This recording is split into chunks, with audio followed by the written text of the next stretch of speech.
നമുക്ക് സമൂഹത്തോട് പറയാൻ കഴിയില്ല. ഇന്ന് സമൂഹത്തിൽ ഒരുപാട് കിട്ടുന്ന അവൈലബിൾ ആയിട്ടുള്ള ഒരുപാട് സാധനങ്ങൾ നിറച്ച ഓരോ പൊതികളാണ് ഇതെല്ലാം.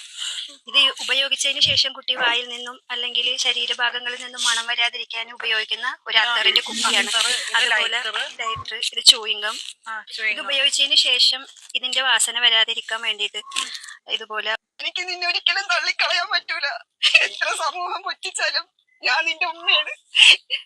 എല്ലാം നീ മതിയാക്കി നല്ലൊരു മനുഷ്യനായിട്ട് വരുമെന്ന പ്രതീക്ഷയോടെ ഞാൻ കാത്തിരിക്കും.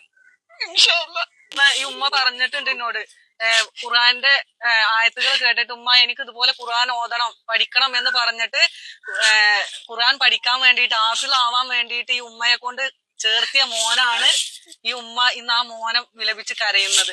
എന്റെ മോനെ പോലെ പല കുട്ടികളും ഈ സമൂഹത്തിൽ ജീവിക്കുന്നുണ്ട്.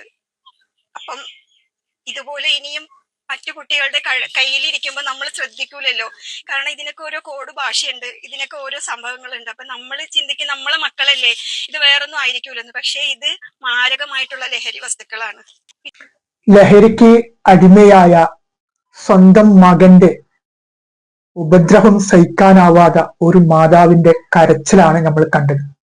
കേവലം 21 വയസ്സ് പ്രായമുള്ള ഒരു മകൻ ലഹരിക്ക് അടിമയായപ്പോൾ സ്വന്തം മാതാവിനെ പോലും തിരിച്ചറിയാൻ പറ്റാത്ത ഒരു പരുവത്തിലേക്ക് അവനെത്തി. എത്ര ദയനീയമാണ്, എത്ര ദുഃഖമാണ് ആ സംഭവം. ആ വീഡിയോ കാണുമ്പോൾ ഏതൊരു മാതാവിനും സഹിക്കാവുന്നതിലപ്പുറമാണ് ആ സംഭവം. ആ വീഡിയോ മുഴുവനായി കണ്ടു കഴിഞ്ഞാൽ നമ്മൾക്ക് നമ്മുടെ കരള് അലയിപ്പിക്കുന്ന തരത്തിൽ എത്ര കഠിന ഹൃദയമുള്ളവന്റെ മനസ്സും അലയിപ്പിക്കും.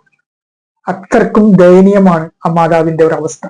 ചെറുപ്രായത്തിൽ തന്നെ ലഹരിക്ക് അടിമയാകുന്ന പ്രവണത വർദ്ധിച്ചുകൊണ്ടിരിക്കുകയാണ്.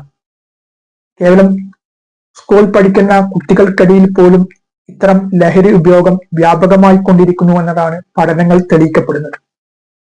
മുമ്പൊക്കെ കോളേജ് പഠനകാലത്തായിരുന്നു അല്പസ്വല്പമൊക്കെ ലഹരി ഉപയോഗിക്കുന്ന ഒരു രീതി ഉണ്ടായിരുന്നെങ്കിൽ ഇനി കേവലം 5ാം ക്ലാസ്സോ അല്ലെങ്കിൽ 6ാം ക്ലാസ്സിലോ പഠിക്കുന്ന കുട്ടികൾക്കിടയിൽ പോലും ലഹരി ഉപയോഗം കണ്ടുവരുന്നതായി ഞെട്ടിക്കുന്ന വാർത്തകൾ പലപ്പോഴും നമ്മൾ കേൾക്കാറുണ്ട്. ആ മകന്റെ ഉപദ്രവം ഒരു പുറത്ത് പറയാൻ പറ്റാത്ത ഒരു അവസ്ഥ, ഒരു ഉപദ്രവം എന്നുള്ള രീതിയിൽ, തല്ലോ മറ്റുള്ള രീതിയിലല്ല, ആ രീതിയിൽ പോലും ആ ഉമ്മ സഹിക്കേണ്ടി വന്നു എന്നതാണ് ആ ഉമ്മ പറയുന്നത്. എത്ര ദുഃഖമാണ്, എത്ര ദയനീയമാണ് ആ അവസ്ഥ. ആ മകൻ ലഹരിയിൽ നിന്ന് വിമുക്തനായി നല്ല നിലയിൽ ജീവിക്കുന്ന ഒരു രീതിയിലേക്ക് എൻ്റെ അടുത്ത് വരണമെന്നാണ് ആ ഉമ്മ പറയുന്നത്. അത് ഏതു മാതാവിന്റെ ഹൃദയവും അങ്ങനെയാണല്ലോ. മക്കൾ എത്രമാത്രം വേദനിപ്പിച്ചാലും, മക്കൾ എത്രമാത്രം ക്രൂരത ചെയ്തു കഴിഞ്ഞാലും ഒരു മാതാവിന്റെ മനസ്സ് മക്കളിൽ നിന്ന് മുറിയത്തില്ലല്ലോ. ഏതായാലും ഈ ഉമ്മയുടെ കണ്ണീര് നമ്മൾക്കൊക്കെ ഒരു പാഠമാണ്. കാരണം നമ്മളൊക്കെ മുമ്പിൽ മക്കളുണ്ടാകാം. അപ്പൊ നമ്മളെ മക്കളൊക്കെ ഇതുപോലെ ഒന്ന് ശ്രദ്ധിക്കുന്നത് നന്നായിരിക്കും. കൊച്ചു കുട്ടികളല്ലേ, അതുകൊണ്ട് അങ്ങനെയുള്ള ഉപയോഗങ്ങളൊന്നും ഉണ്ടാവില്ല എന്നുള്ള മൂഢധാരണ പല രക്ഷിതാക്കന്മാർക്കുമുണ്ട്. അത് തീർത്തും തെറ്റാണ്.